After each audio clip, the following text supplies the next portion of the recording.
So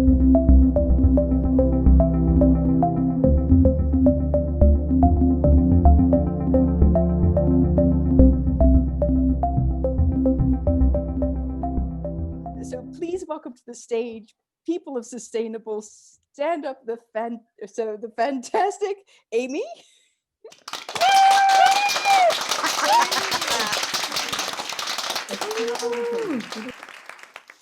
Hi, my name's Amy and I'm a type A hippie. I have a penchant for saving the planet, which is anti-authoritarian, cooperative and groovy, yet organized, focused and ambitious.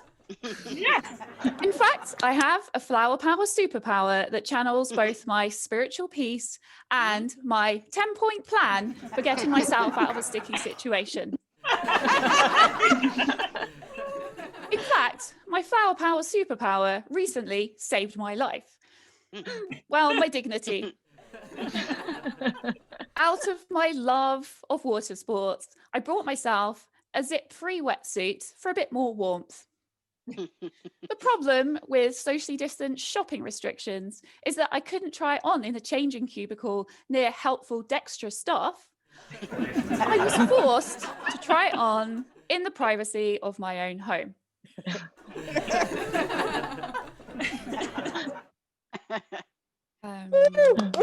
love you.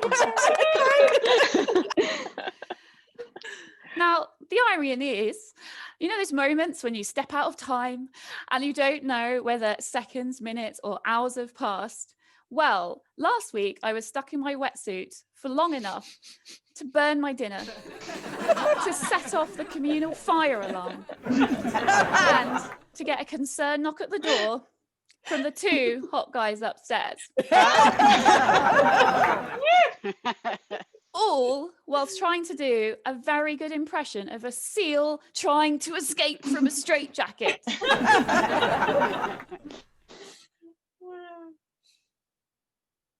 In an act designed to preserve a modicum of self-respect, I made a deal with myself.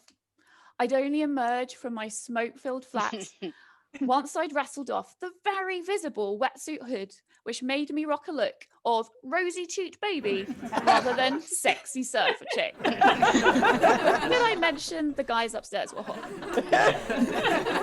This is where my type A hippie flower power superpower kicked in. I stayed chilled, I activated my plan and called for backup. My eco-friend Daniela lives across town. Close enough, in fact, to cycle quickly in a type A environmentally friendly hippie fashion that I would expect from myself. While waiting for Daniela, I sweated enough in my plastic wrap predicament to require rehydration, but carefully made sure I did not hydrate enough to risk needing a pee. Because we all know peeing in a wetsuit is only acceptable in the sea. I consulted my memorized planet-saving playbook. Luckily for me, it says, yes, it is morally sound under the current circumstances to wish that my mate whizzes to my rescue in her diesel car with more haste. I think I'm late. As my mate Daniela ignored my diesel desires and continued her leisurely carbon-free cycle, the fire alarm continues to blare, and I continue drawing entirely the wrong kind of attention. Daniela finally arrived in her COVID-19 appropriate facial apparatus, amusingly tries to keep socially distanced with her legs, but close enough with her sanitized hands to enable her to grab the wetsuit at my shoulders, and then using some keen balancing skills and her full body weight, she pulls my arms free. Being British, I summarily dismissed my friend when we got to the general waist area. We shook elbows and agreed never to discuss the situation again. It's not actually the first time my eco endeavours have ended in a rescue attempt. My planet-saving playbook has a whole chapter on groovy materials, and not all of them are psychedelic. Prior to getting stuck in my wetsuit, my type A exacting tendencies resulted in me spending hours trying to find the wetsuit that was just right. Not too fossil fuel-y, not too unrecycly, not too shark invitey. Jeez, Goldilocks had it easy. Outside of a fairy tale, nothing is ever just right. In real life, as it happens, almost everything seems to contain fucking palm oil. Just when I think I've made a sound ethical purchase, I have to look myself in the mirror and process the horror that whilst I'm brushing my teeth, I am now also apparently felling great swathes of the Amazon just to stop my teeth from falling out. I mean, I'm vegetarian, so it's not like I need teeth to tear apart meat. So should I be considering false teeth instead? So, hands up, who owns a mobile phone? Great. The good news is no palm oil yet. The bad news, rare minerals mined by children. So hands up again, who's got a box or a drawer of old mobile phones that are just hanging out? Anyone? A few of you admitting to that? Okay. I too do have a drawer of old mobile phones that I am hoarding like a crazed squirrel with oddly shaped nuts.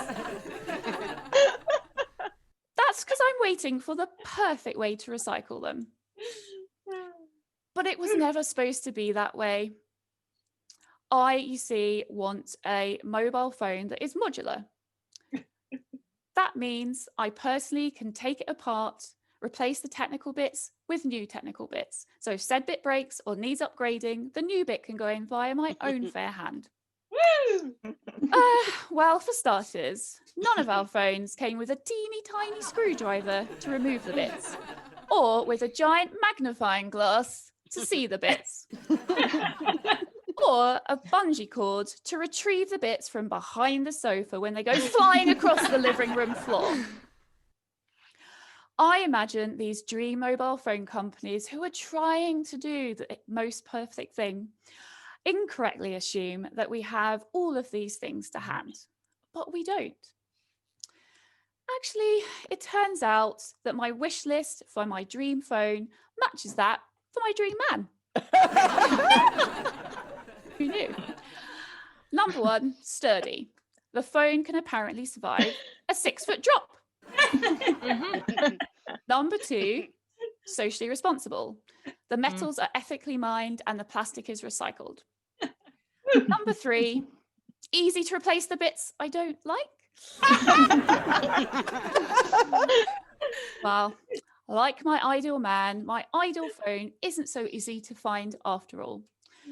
My type A hippie flower power superpower gives me the focus and the patience to continue waiting for the world to present my perfect phone, my perfect man, and an eco-friendly wetsuit that I don't need to call Daniela to get me out of.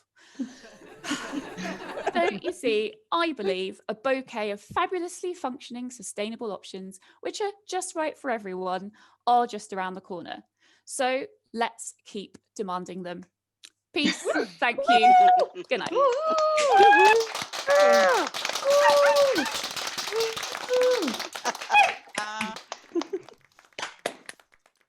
Thank you so much. Let's go to gallery mode and unmute yourself. Let's have a big round of applause for the Thank